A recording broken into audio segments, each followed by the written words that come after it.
তাহলে বাসর রাতে সাজাতে হবে বউকে, এ কথাও সুন্নাত, সাজাবে মা, এটাও সুন্নাত, বাসর রাতে মিষ্টি থাকবে, খাওয়ার কিছু থাকবে, এটাও সুন্নাত। এবার মাথায় হাত দিয়ে বলতে হবে আল্লাহুম্মা ইন্নী আসআলুকা খাইরাহা ওয়া খাইরা মা জাবালতাহা আলাইহি ওয়া আউযু বিকা মিন শাররিহা ওয়া শাররি মা জাবালতাহা আলাইহি।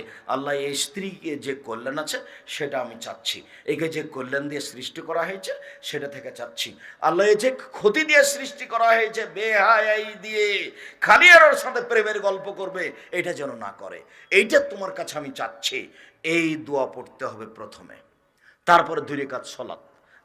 এবার দাম্পত্য জীবন, রাসূল সাল্লাল্লাহু আলাইহি সাল্লাম বলছেন, যখন কোনো মানুষ তার স্ত্রীর কাছে যাবে সে যেন বলে বিসমিল্লাহি আল্লাহুম্মা জান্নিবনা শাইতান ওয়া জান্নিবি শাইতান মা রাযাকতানা।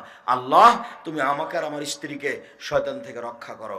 আমাদের মিলনে যদি কোনো সন্তান হয় তাহলে সন্তানকে তুমি শয়তান থেকে রক্ষা করো।